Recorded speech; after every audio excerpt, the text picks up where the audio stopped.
कर्म के वर्गीकरण में आज हम कर्म के दूसरे प्रकार के पर अपनी बात रखेंगे।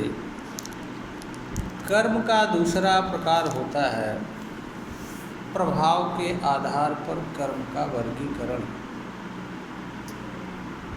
मनुष्य जितने भी कर्म करता है वह सभी कर्म अपना अपना प्रभाव छोड़ते हैं। यद्यपि मनुष्य सामान्य रूप से किसी तरह के कर्मफल की कामना के निमित्त, इच्छा के निमित्त या किसी अन्य चीज़ के कारण, चाहे वो भूख हो, चाहे प्यास हो, या किसी भी तरह की इच्छा हो या आवश्यकता हो, वो या कोई कारण, मनुष्य कर्म करता है। और मनुष्य जो कुछ भी कर्म करता है उसके पीछे कोई न कोई उसकी अपेक्षा होती है। मनुष्य की अपेक्षा पूरी हो या न हो, कर्मफल मिले या न मिले, परंतु कर्म का प्रभाव मनुष्य पर हर समय पड़ता है, बराबर पड़ता है, कर्म के साथ साथ रहता है। कर्म के प्रभाव से बचाने की क्षमता किसी भी मनुष्य के पास या मनुष्य से भिन्न किसी दैवीय शक्ति के पास नहीं है, क्योंकि कर्म का प्रभाव कर्म के साथ साथ चलता है। कर्म का प्रभाव कर्म के फल से सर्वथा भिन्न होता है, क्योंकि कर्मफल वह चीज़ होता है जिसके बदले में कोई व्यक्ति कर्म करता है, जिसकी कामना से कोई व्यक्ति कर्म करता है, या जिस चीज़ को कोई व्यक्ति कर्म के माध्यम से प्राप्त करना चाहता है। कर्म का प्रभाव एक कर्मफल से सर्वथा भिन्न चीज़ है। कर्मफल मिले या न मिले, कर्म का प्रभाव हमेशा मनुष्य पर पड़ता है। मनुष्य के अलग अलग कर्मों का प्रभाव अलग अलग रूप में पड़ता है, और कर्मों का प्रभाव कर्म के साथ जुड़ी मनुष्य की भावना, उद्देश्य आदि के अनुसार भी बदलता रहता है। कर्म के प्रभाव को समझने के लिए मनुष्य को कामना से मुक्त होकर के कर्म करना चाहिए। बहुत सारे लोग यह सोचते हैं कि भाई जो भी मनुष्य इच्छाओं के कारण कर्म करता है, या जो कर्म मनुष्य की इच्छा जनित होते हैं, वह सभी उन सभी कर्मों का जन्म तो कामना से होता है। फिर मनुष्य कामना से बच करके कैसे कर्म कर सकता है, यह कैसे संभव हो सकता है? इस तरह के विचार आना स्वाभाविक सी बात है, प्रश्न आना भी स्वाभाविक सी बात है। और सामान्य अवस्था में हर मनुष्य जो भी कर्म करता है वह कामना के प्रभाव के अधीन करता है, अथवा जो चीज़ वह कर्म के माध्यम से प्राप्त करना चाहता है, जिसे कर्मफल भी कहा जाता है, उसके प्रभाव के अधीन करता है। यह मनुष्य के कर्म करने की सामान्य सी स्थिति है। इसका कारण यह है कि मनुष्य जो भी इच्छा से कर्म करता है, उस कर्मों की उत्पत्ति सीधे नहीं होती है। हर चीज़ की उत्पत्ति का कारण उससे भिन्न चीज़ होती है। यही चीज़ कर्म के बारे में भी लागू होता है। तो जो भी कर्म मनुष्य चाहे इच्छा से या बिना इच्छा से करता है, उन सभी कर्मों के का कारण कर्म से भिन्न चीज़ होती है। जो भी मनुष्य इच्छा से जुड़ा कर्म करता है, उस कर्म का कारण मनुष्य के भीतर विद्यमान इच्छा, कामना, भाव आदि के कारण तैयार होता है।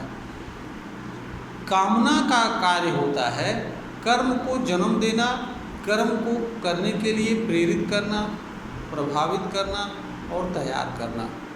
जब मनुष्य एक बार किसी कामना की पूर्ति के लिए या किसी तरह के कर्म फल की प्राप्ति के लिए कर्म का विनिश्चय कर लेता है, तो फिर उसके उपरांत कामना का महत्व, इच्छा का महत्व कर्म के संबंध में खत्म हो जाता है। क्योंकि कर्म के संबंध में कामना और इच्छा का एक भूमिका होती है, एक निश्चित सीमा तक। उस सीमा के बाद उसकी भूमिका खत्म हो जाती है। यही हाल अन्य चीज़ों का भी है। हर चीज़ हर तरह की भूमिका का निर्वहन नहीं कर सकती है, और हर चीज़ की एक निश्चित भूमिका होती है, उससे बाहर वह जा कर के कुछ नहीं कर सकती है। यही हाल कामना के संबंध में है। कामना के कारण मनुष्य का कर्म उदय हो जाता है, उससे प्रभावित होता है, और उस चीज़ को पाने के लिए कर्म करने के लिए तैयार होता है, जिस कर्म के माध्यम से कोई चीज़ उसे मिली होती है। लेकिन जब मनुष्य कर्म को करना प्रारंभ कर देता है, तो फिर कामना का महत्व कर्म के संबंध में खत्म हो जाता है। बुद्धिमान और समझदार व्यक्ति के लिए यही समझने की बात होती है। और जब मनुष्य कर्म का निर्धारण कर लेता है, तो फिर उसके पास केवल और केवल कर्म को करना शेष रहता है।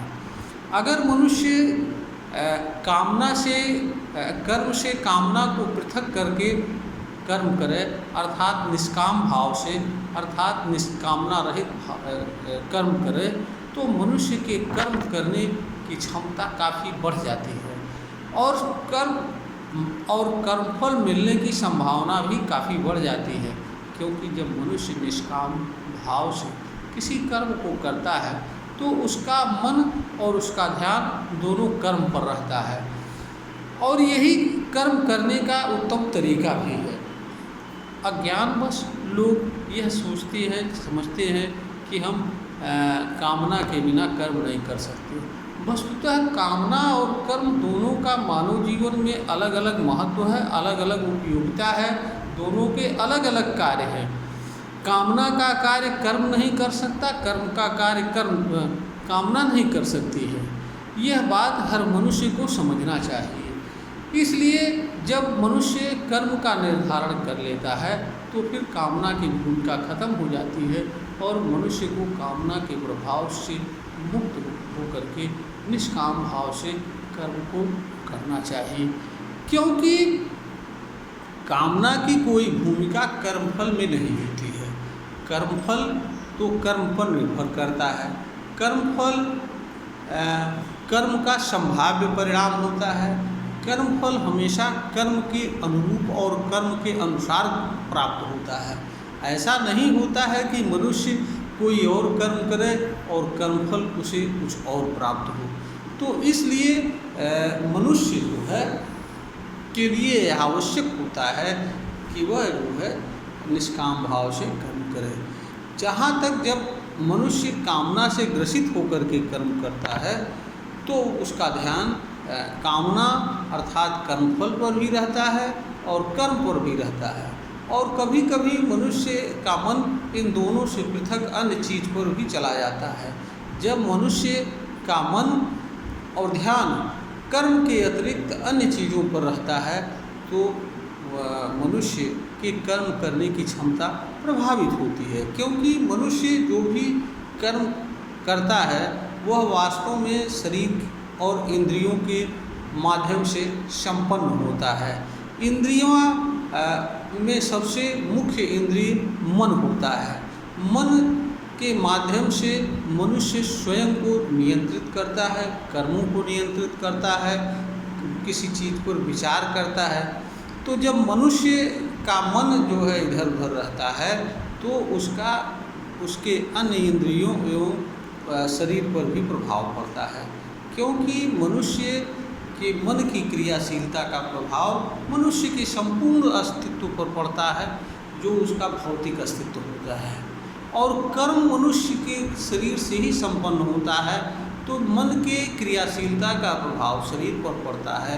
इसलिए शरीर की क्रियाशीलता मन के इधर उधर भटकने से या ध्यान के इधर उधर आने से मनुष्य के शरीर के कर्म करने की क्षमता प्रभावित होती है, सीमित होती है, और जिसके कारण कर्मफल की संभावना कम हो जाती है।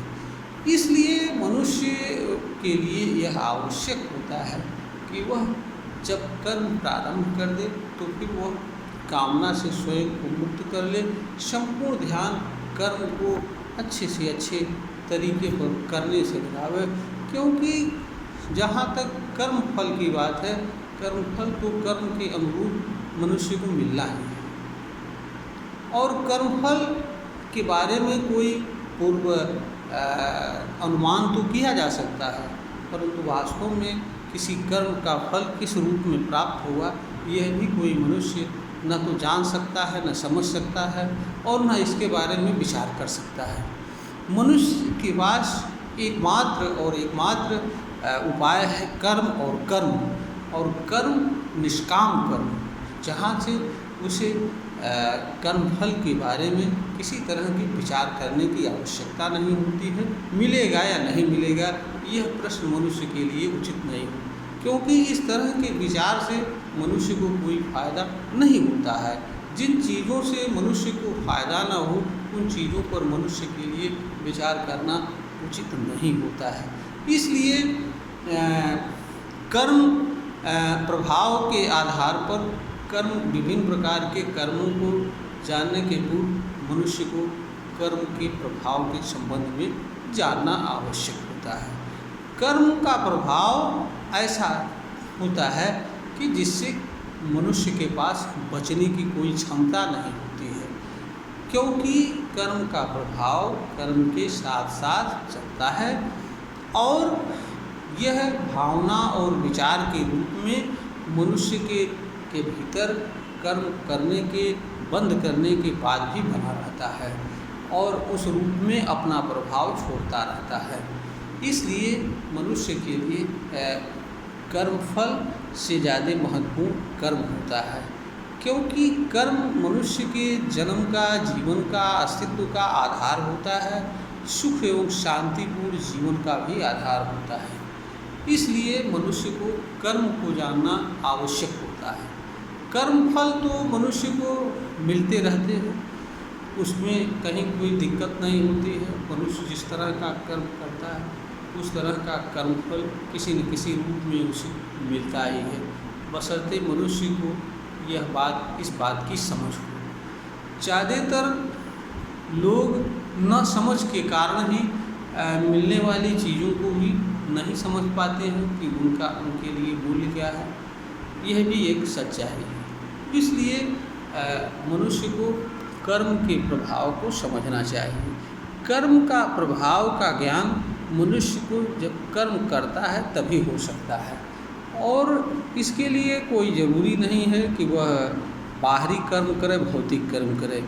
मनुष्य के पास विचार शक्ति होती है। मनुष्य अलग अलग तरह के कर्म पर विचार कर सकता है। वो अलग अलग कर्मों का प्रभाव उसके इंद्रियों पर, शरीर पर पड़ता है, जिसके आधार पर कोई मनुष्य किसी कर्म के प्रभाव को जान एवं समझ सकता है, तथा यह भी जान सकता है कि किस कर्म का मनुष्य के जीवन में क्या मूल्य और महत्व है, और इसके आधार पर मनुष्य यह निर्धारित कर सकता है कि उसे कौन सा कर्म करना चाहिए और कौन से कर्म से दूर रहना चाहिए। क्योंकि मनुष्य के पास एक निर्णय शक्ति भी होती है। निर्णय शक्ति इस धरती पर विद्यमान समस्त प्राणियों में से मनुष्य के अलावा और किसी प्राणी के पास नहीं। निर्णय शक्ति वह शक्ति है जो मनुष्य के कर्म का निर्धारण करती है। कर्म मनुष्य के भाग्य का निर्माता होता है। कर्म मनुष्य का नियंता, कंट्रोलर भी होता है। तो मनुष्य अपने कर्म के संबंध में निर्णय करके स्वयं को कर्म के माध्यम से नियंत्रित कर सकता है, स्वयं को अपने भाग्य का निर्माण कर सकता है, अपने भाग्य का विधाता बन सकता है। यह सारी चीज़ें मनुष्य को कर्म के माध्यम से प्राप्त है। इसके अतिरिक्त मनुष्य के लिए कर्म सुखद एवं शांतिपूर्ण जीवन का भी आधार होता है। सुख और दुख मनुष्य के अलग अलग कर्मों के कारण ही जन्म लेते हैं। तो अगर मनुष्य कर्मों की ठीक तरीके से जानकारी प्राप्त कर ले तो मनुष्य को कर्म करते ही हुए ही सुखद और शांतिपूर्ण जीवन मिल सकता है, स्वतंत्र जीवन जी सकता है, स्वस्थ जीवन जी सकता है। मनुष्य को कर्म के अतिरिक्त अन्य किसी भी तरह के भौतिक साधनों की आवश्यकता नहीं होती है। भौतिक साधन सिर्फ मनुष्य को जीवन जीने और किसी कर्म को सरल तरीके से संपन्न करने के साधन मात्र होते हैं, और भौतिक जो साधन जीने से जुड़े होते हैं उन साधनों का मनुष्य को न्यूनतम रूप से उपयोग करना होता है। वे साधन ऐसे साधन होते हैं जिन्हें हर मनुष्य को अपने सामान्य कर्म से उपलब्ध हो सकता है, और जिसके बिना मनुष्य का जीवन संभव नहीं होता है।